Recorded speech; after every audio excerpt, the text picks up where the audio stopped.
Senator from North Carolina. Mr. President, the fentanyl epidemic has touched nearly every American.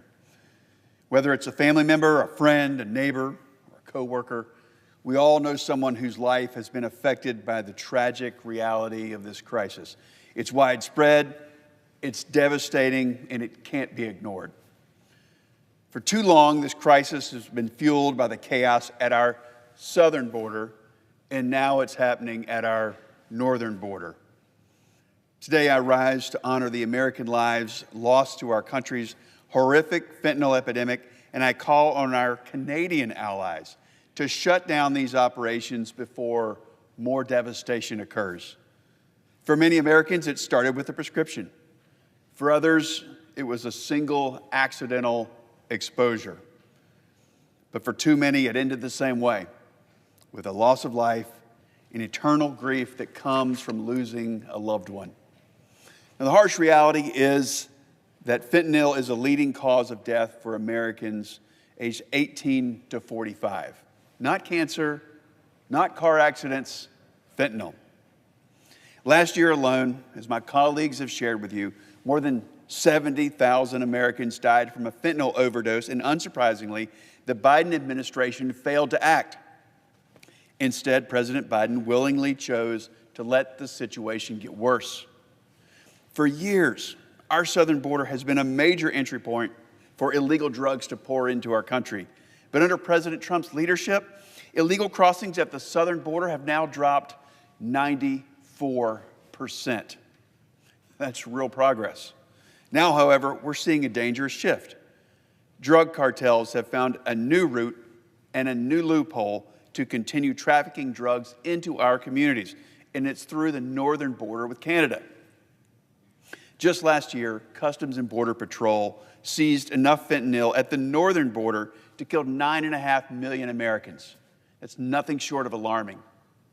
In fact, a member of Sinaloa's cartel, one of Mexico's largest and most well-known operations, they openly claimed, they openly bragged, and I quote you this, quote, "Canada's border is much larger than Mexico's. There are more entry points through Canada than through Mexico. A lot more entry points, so that won't stop us," end quote. And when asked about the impact of fentanyl killing countless Americans, here's what he said, and again I quote, "Unfortunately, here for money we do anything. It's a business. It's a business," end quote. But friends, killing America is not a business. We should not be endorsing known criminal activity with an action. This is nothing short of a serious threat to our national security. Mr. President, when I talk to sheriffs in all 100 counties in North Carolina, I repeatedly hear the same message. Every single county in North Carolina is a border county. The U.S.-Canada border is the world's longest international border at more than 5,500 miles long, but it remains extraordinarily vulnerable as criminal cartel networks continue to take advantage of the gaps of our porous northern border.